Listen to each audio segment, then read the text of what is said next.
मानाचा मुद्रा करते तसेच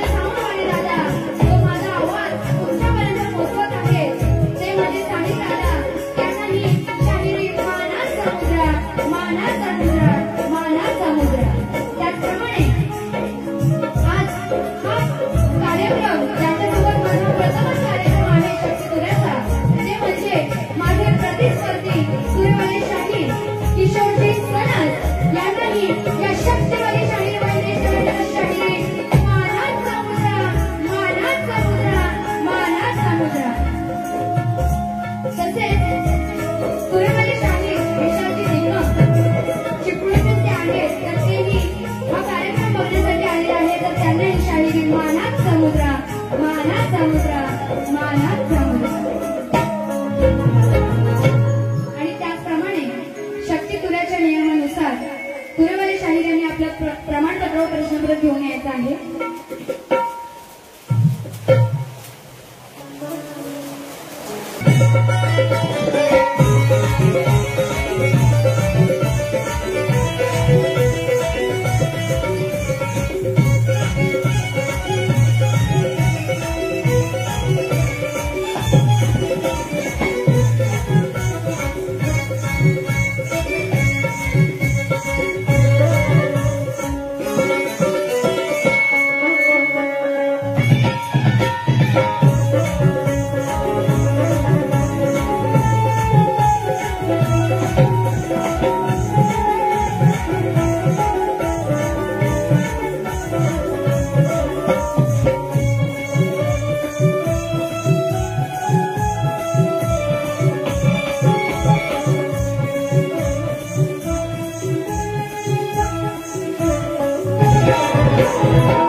जन्मलेल्या वीरांमुळे हा देश अखंड राहिला।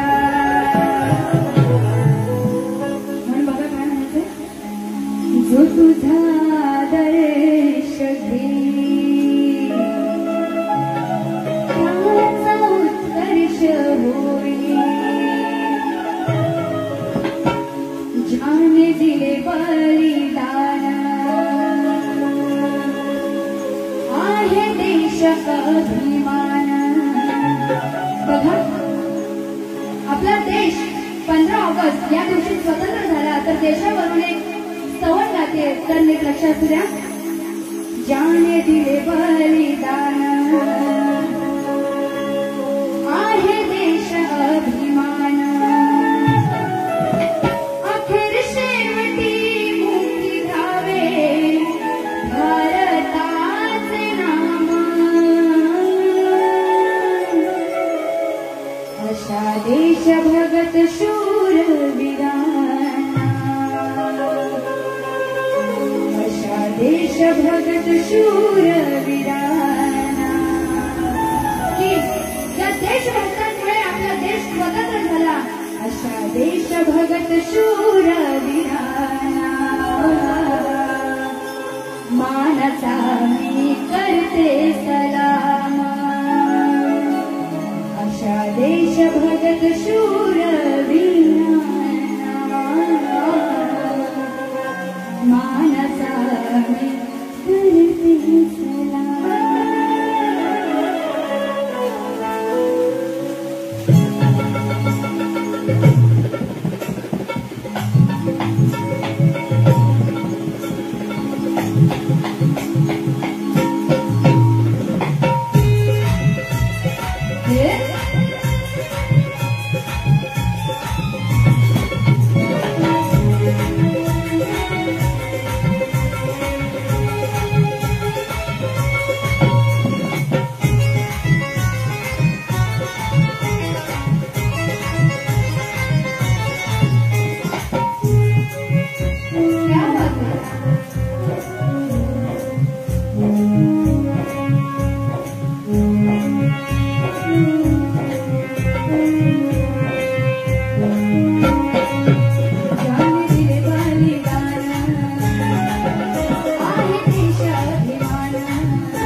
आणि गंज झालेला आहे.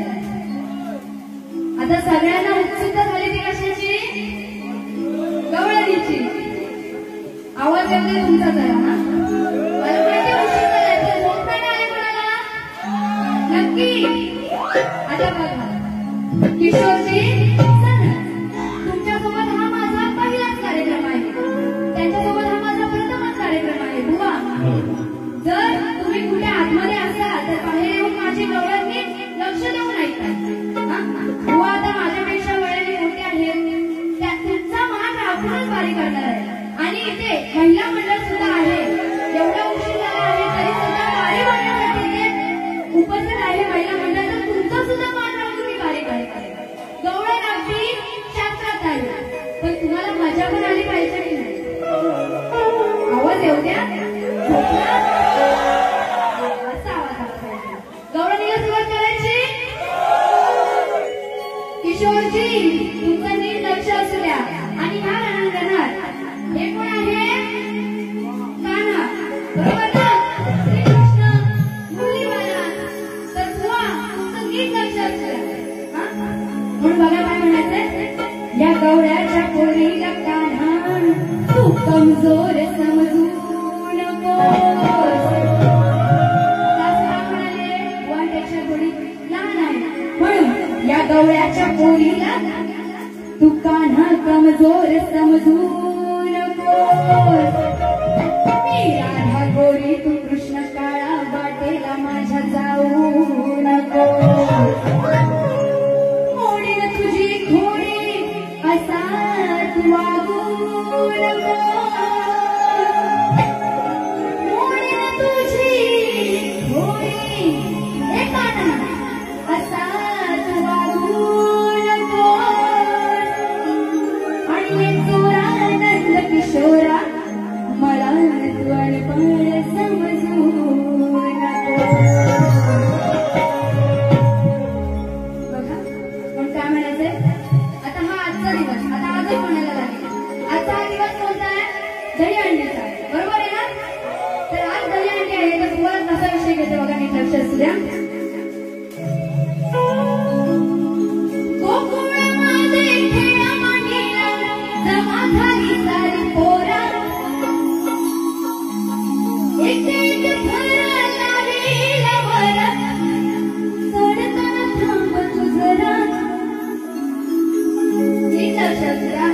काही गवळण पाहत नाहीये पण मजा पण येणार आहे. गोकुळामध्ये खेळ मांडीला अहो जमा झाली सारी पोरा. एक घर लावीला वरत चढताना थांब तू जरा.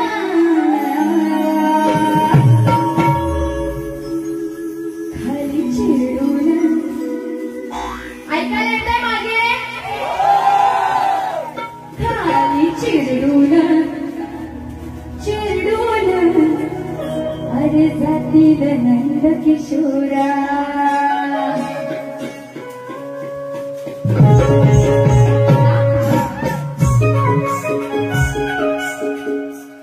बघा खाली चिरडून चिरडून जातील नंद किशोरा. आता या पोराचं नाव काय आहे? किशोर सनस. पण बुवा श्रीकृष्णाला नंद किशोर असं म्हणायचं तर बुवा तुम्हाला नाही म्हणत आहे. आणि काय विषय आहे तर जेव्हा दहीहंडी याचा उत्सव असतो तेव्हा त्या गोकुळामध्ये जेव्हा थर लावले जातात तेव्हा तो श्रीकृष्ण सगळ्यात वरती चढतो आणि हंडी फोडतो.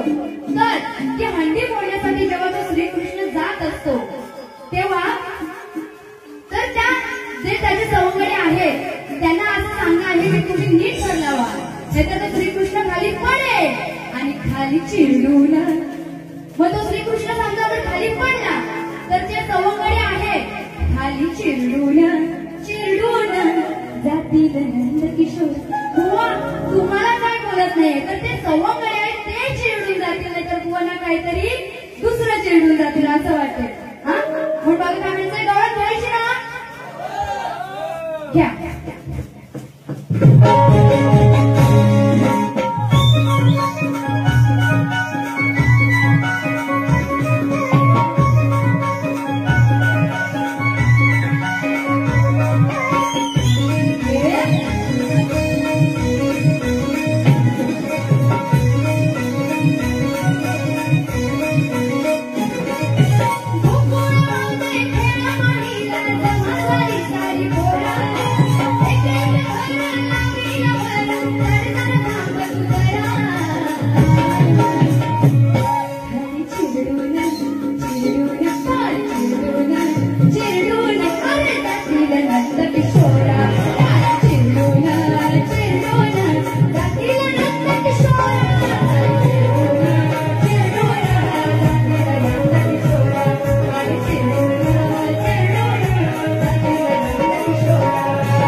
यांच्याकडून स्तवांसाठी 100 रुपयाचं पारितोषिक आलेलं आहे, नाच मंडळ आभारी आहेत.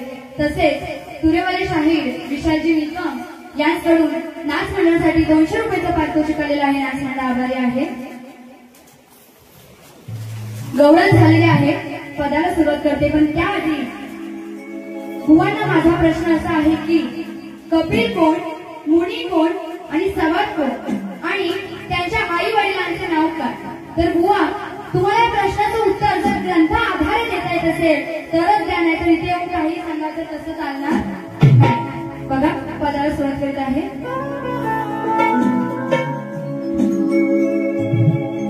तिला कदर नाही माझी, तिचाच काढतोय दुसरा.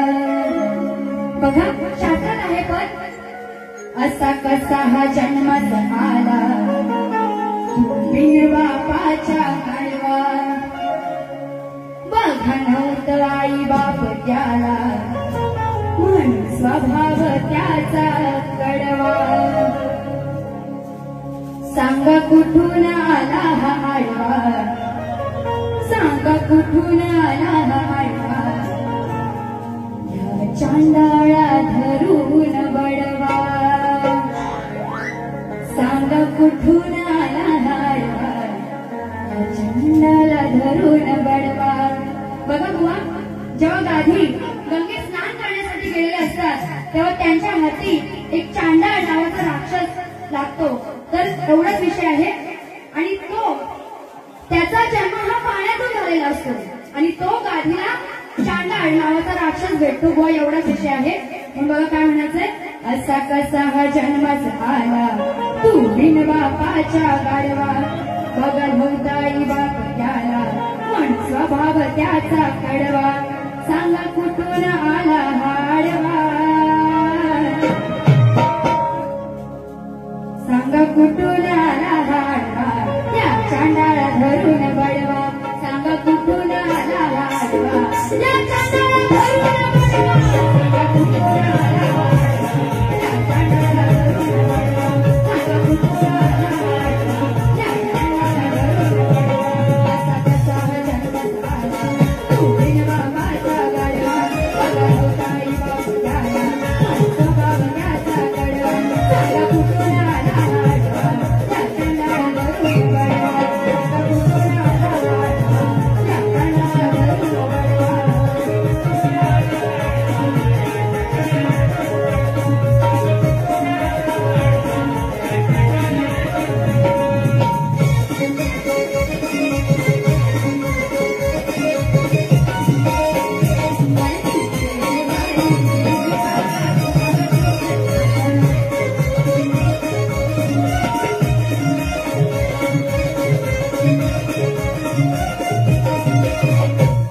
तेव्हा गादीने जपलो गेला, त्याला प्रसन्न झाला.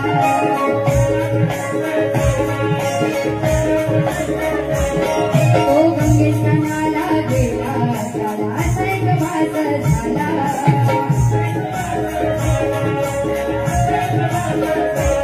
कंठ नावाचा चांडाळ घडला, त्याला इथून मागे पळवा.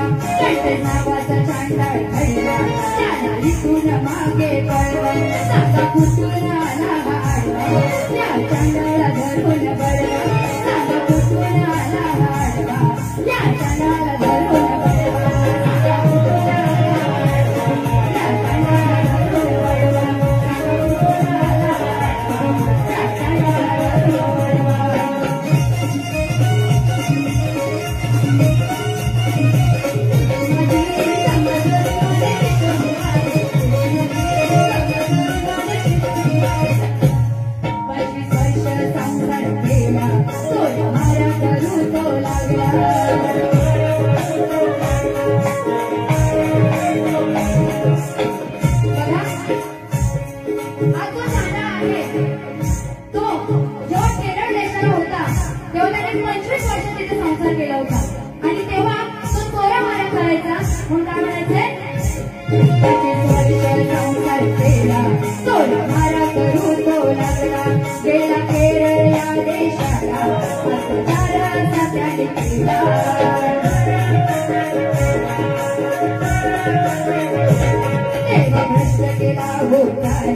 त्याला नव्हती कशाची परवा. देवे भ्रष्ट केला होत्याने, त्याला नव्हती कशाची परवा. शाहीर वळते हिरण्यात गाऊन, तुला सांगते मनात गिरवा. सांगा कुठून आला हाडवा. या चांडाळा धरून बडवा, सांगा कुठून आला हाडवा. या चांडाळा धरून बडवा, सांगा कुठून आला हाडवा. कसा हा जन्म आला, तू बिन बापाच्या गाडवा. बघा होताई बाप त्याला,